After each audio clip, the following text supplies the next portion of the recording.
गुरुदेव भगवान की जय। प्यारे कृष्ण कन्हैया लाल की जय। श्रीमद् वाल्मीकि रामायण द्वितीय खंड का युद्ध कांड चल रहा है और 46 सर्ग पूरे हो चुके हैं। आज 47वें सर्ग से हमारा विचार है कि आज से हम इसको केवल हिंदी में ही पढ़ते हैं, क्योंकि बहुत बड़ी तो अभी ये द्वितीय खंड है, इतना बाकी है और प्रथम खंड अभी पूरा पढ़ना है। तो ये तो पता नहीं कितने महीनों में हम निपटा पाएंगे, इसलिए आपको पूरी वाल्मीकि रामायण की कथा सुनने को मिल जाएगी। तो आज से हम केवल हिंदी ही पढ़ते हैं। कोई भी सजेशन हो, सलाह हो, वो कमेंट में ज़रूर बताइएगा। Okay, thank you. 47वां सर्ग। वानरों द्वारा श्री राम और लक्ष्मण की रक्षा। रावण की आज्ञा से राक्षसियों का सीता को पुष्पक विमान द्वारा रणभूमि में ले जाकर श्री राम और लक्ष्मण का दर्शन कराना और सीता का दुखी होकर रोना। रावण कुमार इंद्रजित जब अपना काम बनाकर लंका में चला गया, तब सभी श्रेष्ठ वानर श्री रघुनाथ जी को चारों ओर से घेर कर उनकी रक्षा करने लगे। हनुमान, अंगद, नील, सुसेन, कुमुद, नल, गज, गवाक्ष, गवय, सरभ, गंधमादन, जाम्बवान, ऋषभ, स्कंध, रंभ, शतबली और पृथु, ये सब सावधान होकर अपनी सेना की व्यूह रचना करके हाथों में वृक्ष लिए सब ओर से पहरा देने लगे। वे सब वानर संपूर्ण दिशाओं में ऊपर नीचे अगल बगल में भी देखते रहते थे तथा तिनकों के भी हिल जाने पर यही समझते थे कि राक्षस आ गए। उधर हर्ष से भरे हुए रावण ने भी अपने पुत्र इंद्रजित को विदा करके उस समय सीता जी की रक्षा करने वाली राक्षसियों को बुलवाया।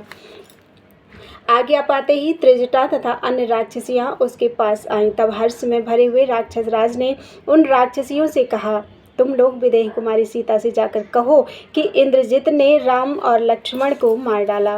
फिर पुष्पक विमान पर सीता को चढ़ाकर रणभूमि में ले जाओ और उन मारे गए दोनों बंधुओं को उसे दिखा दो, जिनके आश्रय से गर्भ में भरकर यह मेरे पास नहीं आती थी। वह इसका पति अपने भाई के साथ युद्ध के मुहाने पर मारा गया। अब मिथिलेश कुमारी सीता को उसकी उपेक्षा नहीं रहेगी। वह समस्त आभूषणों से विभूषित होकर भय और शंका को त्याग कर मेरी सेवा में उपस्थित होगी।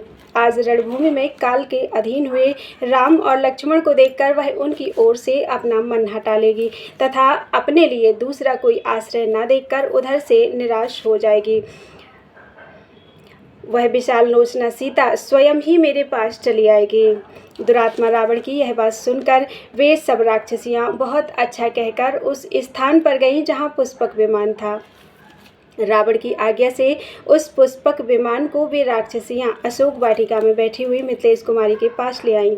उन राक्षसियों ने पति के शोक से व्याकुल हुई सीता को तत्काल पुष्पक विमान पर चढ़ाया। सीता को पुष्पक विमान पर बिठाकर त्रिजटा सहित वे राक्षसियां उन्हें राम लक्ष्मण का दर्शन कराने के लिए चली। इस प्रकार रावण ने उन्हें ध्वजा पताकाओं से अलंकृत लंकापुरी के ऊपर विचरण करवाया। इधर हर्ष से भरे हुए राक्षस राज रावण ने लंका में सर्वत्र यह घोषणा कर दी कि राम और लक्ष्मण रणभूमि में इंद्रजित के हाथ से मारे गए। त्रिजटा के साथ उस विमान द्वारा वहां जाकर सीता ने रणभूमि में जो वानरों की सेनाएं मारी गई थी उन सबको देखा। उन्होंने मांसभक्षी राक्षसों को तो भीतर से प्रसन्न देखा और श्री राम तथा लक्ष्मण के पास खड़े हुए वानरों को अत्यंत दुख से पीड़ित देखा। तदनंतर सीता ने बाणशैया पर सोए हुए दोनों भाई श्री राम और लक्ष्मण को भी देखा, जो बाणों से पीड़ित होकर संज्ञा शून्य होकर पड़े थे। उन दोनों वीरों के कवच टूट गए थे, धनुष बाण अलग पड़े थे, सहायकों से सारे अंग छिद गए थे और वे बाण समूह के बने हुए पुतलों की भांति पृथ्वी पर पड़े थे। जो प्रमुख वीर और समस्त पुरुषों में उत्तम थे, वे दोनों भाई कमल नयन राम और लक्ष्मण अग्निपुत्र कुमार शाख और विशाख की भांति सर समूह में सो रहे थे। उन दोनों नरश्रेष्ठ वीरों को उस अवस्था में बाणसैया पर पड़ा हुआ देखकर दुख से पीड़ित हुई सीता करुणाजनक स्वर में जोर जोर से विलाप करने लगी। निर्दोष अंगों वाली श्यामलोचना जनक नंदिनी सीता अपने पति श्री राम और देवर लक्ष्मण को धूल में लौटते देखकर फूट फूट कर रोने लगी। उनके नेत्रों से आंसू बह रहे थे और हृदय शोक के आघात से पीड़ित था। देवताओं के तुल्य प्रभावशाली उन दोनों भाइयों को उस अवस्था में देखकर उनके मरण की आशंका करती हुई वे दुख एवं चिंता में डूब गईं और इस प्रकार बोली। इत्यादि से श्रीमद् रामायणे वाल्मीकि आदि काव्ये युद्धकांडे सप्तचत्वारिंशः सर्गः।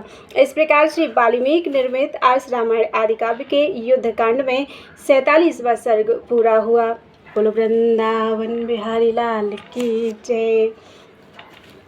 48वां सर्ग सीता का विलाप और त्रिजटा का उन्हें समझा बुझाकर श्री राम लक्ष्मण के जीवित होने का विश्वास दिलाकर पुनः लंका में ही लौट आना।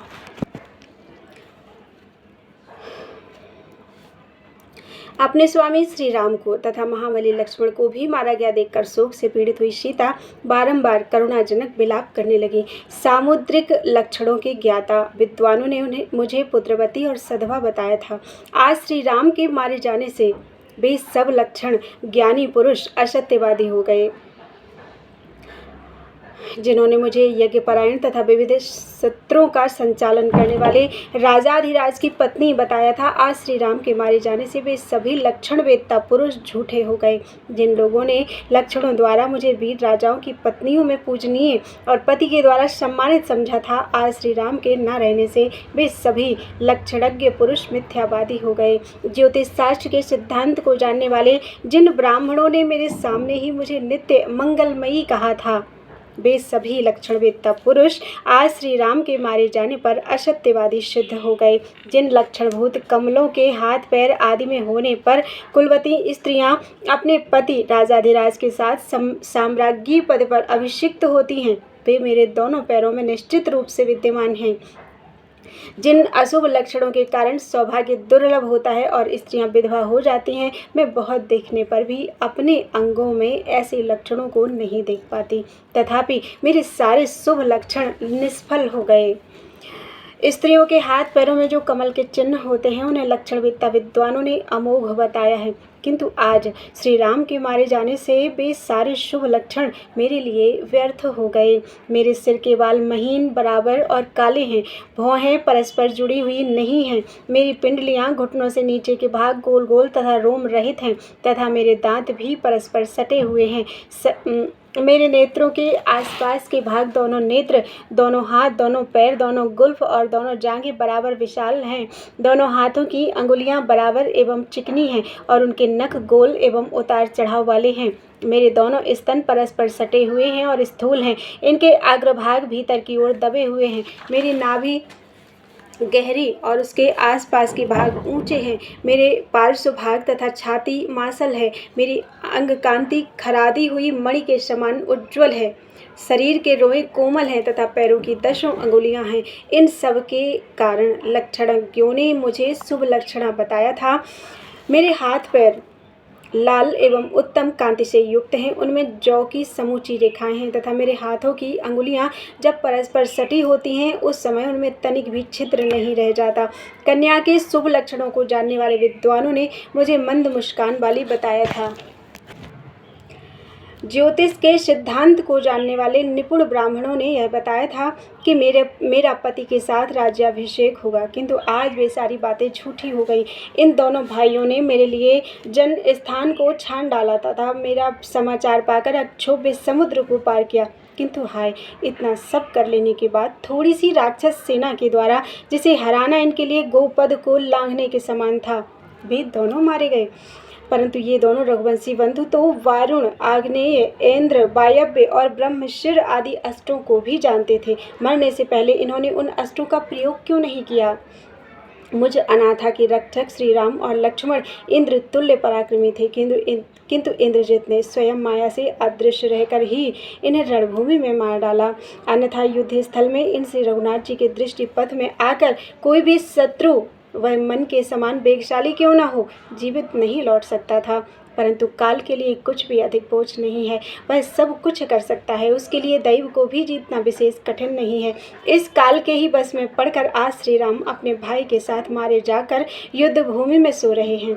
मैं श्री राम, महारथी लक्ष्मण और अपने माता के लिए भी उतना शोक नहीं करते, अपने और अपनी माता के लिए भी उतना शोक नहीं करती हूँ जितना अपनी तपस्विनी सासू जी के लिए कर रही हूँ। वे तो प्रतिदिन यही सोचती होंगी कि वह दिन कब आएगा जबकि वनवास का व्रत समाप्त करके वन से लौटे हुए श्री राम, लक्ष्मण और सीता को मैं देखूंगी। इस पर विलाप करती हुई सीता से राक्षसी त्रिजटा ने कहा, देवी विषाद न करो, तुम्हारे ये पतिदेव जीवित हैं। देवी, मैं तुम्हें कई ऐसे महान और उचित कारण बताऊंगी जिनसे सूचित होता है कि ये दोनों भाई श्री राम और लक्ष्मण जीवित हैं।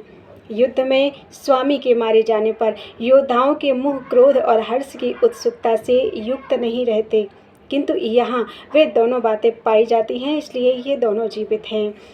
विदेह नंदिनी, यह पुष्पक नामक विमान दिव्य है। यदि इन दोनों के प्राण चले गए होते तो वैधव्यावस्था में यह तुम्हें धारण नहीं करता। इसके सिवा जब प्रधान वीर मारा जाता है तब उसकी सेना उत्साह और उद्योग से हीन होकर युद्ध स्थल में उसी तरह मारी मारी फिरती है जैसे कर्णधार के नष्ट हो जाने पर नौका जल में ही बहती रहती है। परंतु तपस्विनी इस सेना में किसी प्रकार की घबराहट या उद्वेग नहीं है। यह इन दोनों राजकुमारों की रक्षा कर रही है। इस प्रकार मैंने प्रेम पूर्वक तुम्हें यह बताया है कि ये दोनों भाई जीवित हैं। इसलिए अब तुम इन भावी सुख की सूचना देने वाले अनुमानों से निश्चिंत हो जाओ। विश्वास करो कि ये जीवित हैं। तुम इन दोनों रघुवंशी राजकुमारों को इसी रूप में देखो कि ये मारे नहीं गए हैं। यह बात मैं तुमसे स्नेह बस कह रही हूँ। मिथिलेश कुमारी, तुम्हारा शील स्वभाव, तुम्हारा निर्मल चरित्र के कारण बड़ा सुखदायक जान पड़ता है, इसलिए तुम मेरे मन में घर कर गई हो।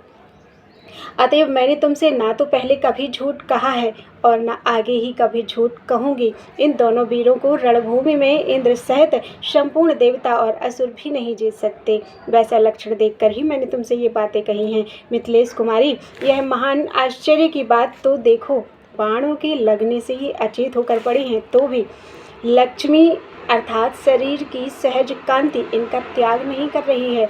जिनके प्राण निकल जाते हैं अथवा जिनकी आयु समाप्त हो जाती है, उनके मुखों पर यदि दृष्टिपात किया जाए तो प्रायः वहाँ बड़ी विकृति दिखाई देती है।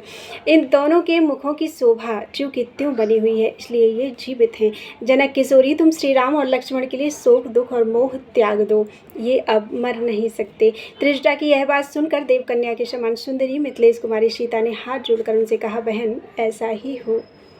फिर मन के समान वेग वाले पुष्पक विमान को लौटाकर त्रिजटा दुखनी सीता को लंकापुरी में ही ले आई। तत्पश्चात त्रिजटा के साथ विमान से उतरने पर राक्षसियों ने उन्हें पुनः अशोक वाटिका में ही पहुंचा दिया। बहुसंख्यक वृक्ष समूहों से सुशोभित राक्षस राज की उस बिहार भूमि में पहुंचकर सीता ने उसे देखा और उन दोनों राजकुमारों का चिंतन करके वे महान दुख के शोक सागर में डूब गईं।